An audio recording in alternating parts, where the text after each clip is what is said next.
we've arrived. The ultimate destination for any recording artist, #1. And on top, we find an English star who recently released his first solo album in 5 years. It's called But Seriously. And there's a reason for that. He says, I'm naively writing these songs as a man on the street who says, listen, this is enough.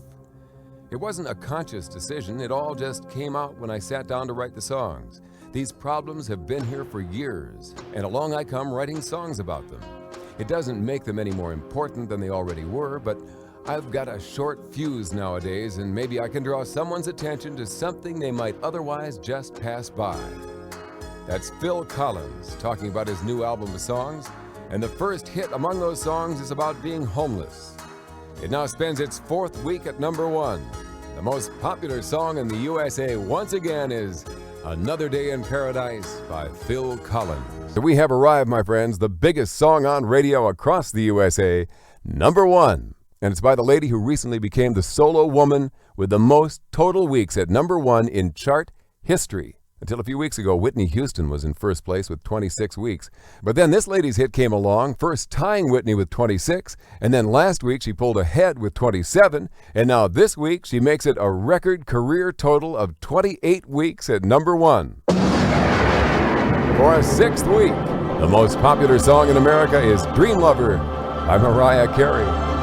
This is it, the one for the week, #1. And this week's #1 sets a new record for a member of the first family of pop music, the Jacksons.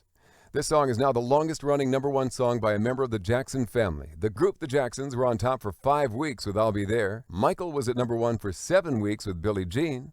But today, the youngest in the family, 27 years old, breaks the family record on top. The #1 song in America, 8 weeks at #1, the biggest ever for the Jacksons, is by Janet. That's The Way Love Goes. The #1 song in the Billboard chart, and the singer knew this song was a smash the first time she heard it. It's just that she couldn't believe she was getting the chance to record it. It was a wonderful song that I heard in demo form, and Wendy Waldman, who wrote the lyrics, sang on the demo. It was basically her and a piano. And the first time I heard it, I started to cry, and I said, well, you mean Streisand doesn't have a hold on this, or Bette Midler? I mean, it sounded like such a hit, and it was such a beautiful song. And they said, no, Ed Exine, who was the head of the label who signed me, said, you got it if you want it, V. And I said, oh, absolutely. For a 4th week in a row, the #1 song in America is Save the Best for Last by Vanessa Williams. I'm Shadoe Stevens, and we are here #1 for the week by a band surprised to be here. They released their debut album last year, and it got a few good reviews. It sold a little bit, and then they and their record company figured it was dead, over, history. But it was far from over. The band's bass player, Mark White, told us how their album came back from the dead. I can actually remember the record coming out, and I just said to myself, this thing will never be on the radio. We would just sell like a couple of copies, and that would be it. There's a radio station in Vermont and another one in Albany who just started really playing it.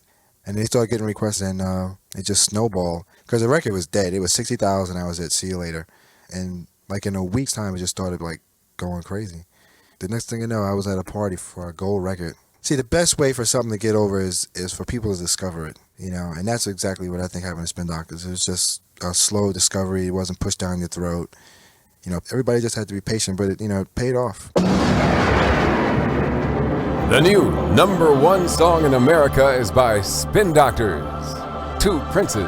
American Top 40.